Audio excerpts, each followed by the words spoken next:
ইন্নাহু লি ওয়া আনা আজিজু বিহি, সিয়াম আমার ব্যাপার, প্রতিদান আমি দেব। আবু সাঈদ খুদরি রাদিয়াল্লাহু তাআলা আনহু বলেন, রাসূল সাল্লাল্লাহু আলাইহি সাল্লাম বলেছেন, মান সামা ইয়াওমান ফি সাবিলিল্লাহ বাদাল্লাহু জাহান্নামের নারে সাবিনা খরিফা। কেউ যদি আল্লাহকে সন্তুষ্ট করার জন্য একদিন সিয়াম থাকে, তাহলে তার মুখমণ্ডলকে জাহান্নাম থেকে 70 বছরের পথ দূরে সরিয়ে নেওয়া হবে।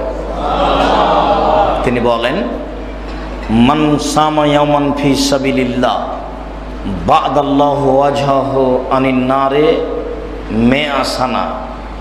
কেউ যদি আল্লাহকে সন্তুষ্ট করার জন্য একদিন সিয়াম থাকে, তাহলে তার মুখমণ্ডলকে জাহান্নাম থেকে 100 বছরের পথ দূরে সরিয়ে নেওয়া হবে। তিনি বলেন, মান সামা ইয়াওমান ফি সাবিলিল্লাহ জালাল্লাহু বাইনাহু ওয়া বাইনান নারে খান্দাক কামা বাইনাস সামাই ওয়াল আরজ। মানুষ যদি আল্লাহকে সন্তুষ্ট করার জন্য একদিন সিয়াম থাকে, তাহলে তার মাঝে আর জাহান্নামের মাঝে একটা গর্ত খনন করা হবে, যার ব্যবধান হলো আকাশ জমিনের ব্যবধান, 500 বছরের পথ। বিবরণ, একটি হাদিসে বোঝা যায় একদিন সিয়াম পালন করলে জাহান্নাম ৭০ বছরের পথ দূরে সরে যাবে। আরেকটি হাদিসে বোঝা যায় একদিন সিয়াম পালন করলে জাহান্নাম 100 বছরের পথ দূরে সরে যাবে। আরেকটি হাদিসে বোঝা যায় একদিন সিয়াম পালন করলে জাহান্নাম 500 বছরের পথ দূরে সরে যাবে। বিবরণের ফলাফল হলো সিয়াম দুর্গ।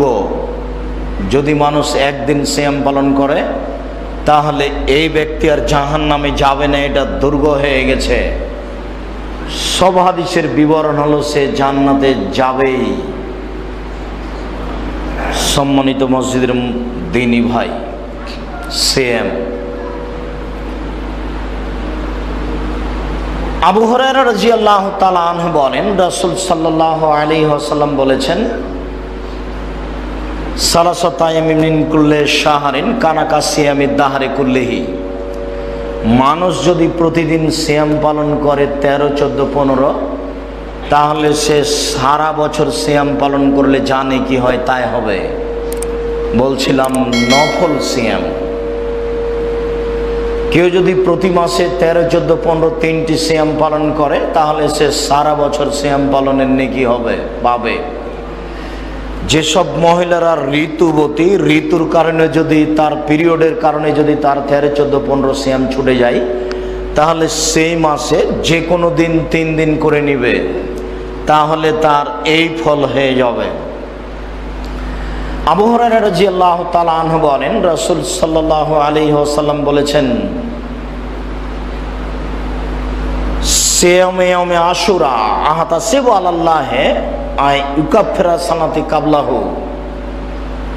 মুহররমের 2 দিন সিয়াম পালন করলে তার বিগত 1 বছরের পাপ ক্ষমা করা হবে। মুহররমের সিয়াম। আবু হুরায়রা রাদিয়াল্লাহু তাআলা আনহু বলেন, রাসূল সাল্লাল্লাহু আলাইহি ওয়াসাল্লাম বলেছেন, আফজালুস সিয়ামে বাদা রমাজান শাহরুল্লাহিল মুহররম। রমাজানের পরে সবচেয়ে উত্তম সিয়াম হচ্ছে মুহররমের সিয়াম। রমাজানের পরে সবচেয়ে দামি সিয়াম হচ্ছে মুহররমের সিয়াম। রাসূল সাল্লাল্লাহু আলাইহি ওয়াসাল্লাম যখন মদিনায় গেলেন, সামা আশুরা ওয়া আমারা বিসিয়ামিহি, তিনি মুহররমের 10 তারিখে সিয়াম পালন করতে বললেন এবং নিজে সিয়াম থাকলেন। সাহাবীগণ তখন বললেন, ইন্নাহু ইয়াউমুন ইয়াজুমুল ইয়াহুদান নাসারা। এটা এমন একটা দিন যে দিনকে ইহুদি খ্রিস্টান বড় মনে করে। আপনি বলছেন ইহুদি খ্রিস্টানের বিরোধিতা করতে হবে, আর আপনি মুহররমের 10 তারিখে সিয়াম পালন করতে বলছেন, মানে কথাটা বুঝলাম না। আপনি মুহররমের সিয়াম পালন করতে বলছেন কেন? মুহররমের সিয়াম তো ইহুদি খ্রিস্টানেরা পালন করে।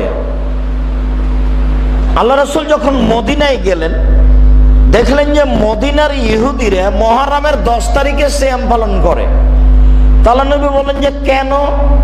তো ইহুদিরা বলল মুহররমের 10 তারিখে ফেরাউন ডুবে গেছে, আর মুসা আলাইহিস সালাম বেঁচে গেছেন, আল্লাহ তাকে বাঁচিয়ে দিয়েছেন। তো আমরা আল্লাহর শুকরিয়া আদায়ের জন্য মুহররমের 10 তারিখে সিয়াম থাকি। তখন আল্লাহর নবী বলেন, আরে তোমাদের চেয়ে তো আমি বেশি শুকরিয়া আদায় করব, তা আমিও থাকবো। তো তিনি যখন বললেন যে আমি মুহররমের 10 তারিখে থাকছি, তোমরাও থাকো, তখন সাহাবীগণ বলছেন, বলেন কি আপনি, মুহররমের 10 তারিখে সিয়াম থাকবো মানে? দিন রাত বলছেন আপনি যে ইহুদিদের বিরোধিতা করতে হবে, খ্রিস্টানের বিরোধিতা করতে হবে, ওরা তো মুহররমের 10 তারিখে সিয়াম পালন করে, আমরা করব কেন? তখন রাসূল সাল্লাল্লাহু আলাইহি ওয়াসাল্লাম বললেন, শোনো, লাইন বাকাইতা সানাতাল কাবেলা লা সুমান্নাত তাসিয়া, আমি যদি সামনে বছর বেঁচে থাকি তাহলে মুহররমের 9 তারিখ